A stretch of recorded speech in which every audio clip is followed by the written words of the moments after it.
So we've just had a few problems with this aquarium that's been running for around 5 months. The success of the aquarium has really been quite limited. There's been a little bit of a problem with the fish attacking each other, and the fish losses have just been on the high side. And what the problem really is that this tank's actually got very high surface tension. So if you actually look at the top of this tank, it's very, very flat, and you can see that the particles are just sort of slowly moving around on the surface. Now, that's a major issue for a marine tank. The reason being is a marine tank tends to run a very low saturated oxygen level. So we need to massively break this water surface to lower the surface tension to increase the amount of oxygen in the water.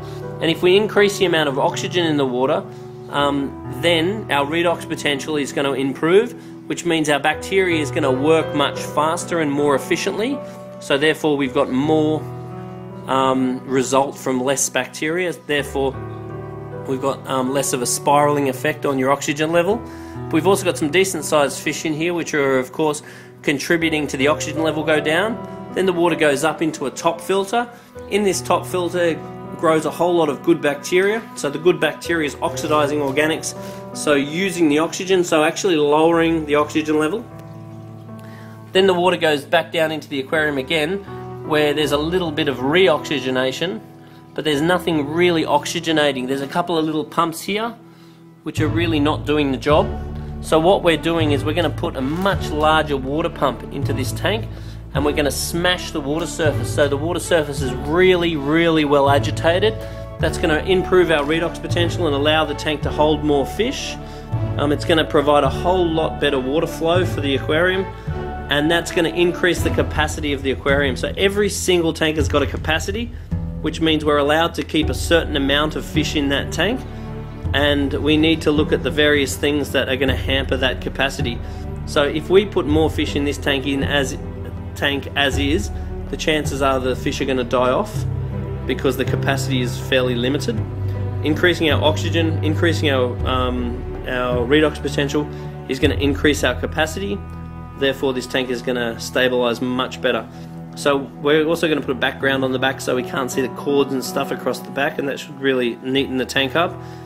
So the other issue was aggression, and so they did find a fair few of the fish were quite aggressive towards each other, which doesn't seem to be a problem now, but it was earlier. And the low oxygen level and redox potential is also going to exaggerate the fish's aggression, because if the fish are stressed because there's not enough oxygen in the water, that's going to also tend to make them more on edge and more aggressive towards each other. So aggression is really something you've got to watch. And if you lower the stress levels of the fish, that will often fix the aggression problems as well.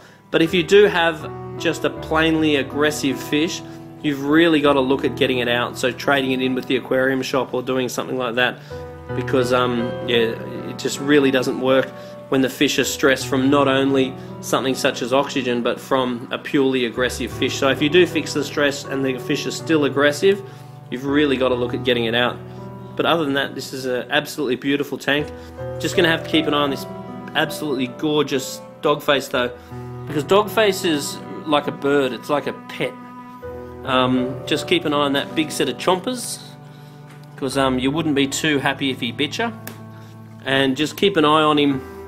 If you want to have a reef tank, you just got to really keep an eye on this guy. Make sure he doesn't chomp on too many things, invertebrates, corals, snails. Just really watch him, because if he starts causing trouble and you do want to have a reef tank, you just need to put that into consideration. But he's an absolutely beautiful animal, which they really get tame. They really eat out of your fingers. They really get to know you, and this is a spectacular specimen, this one.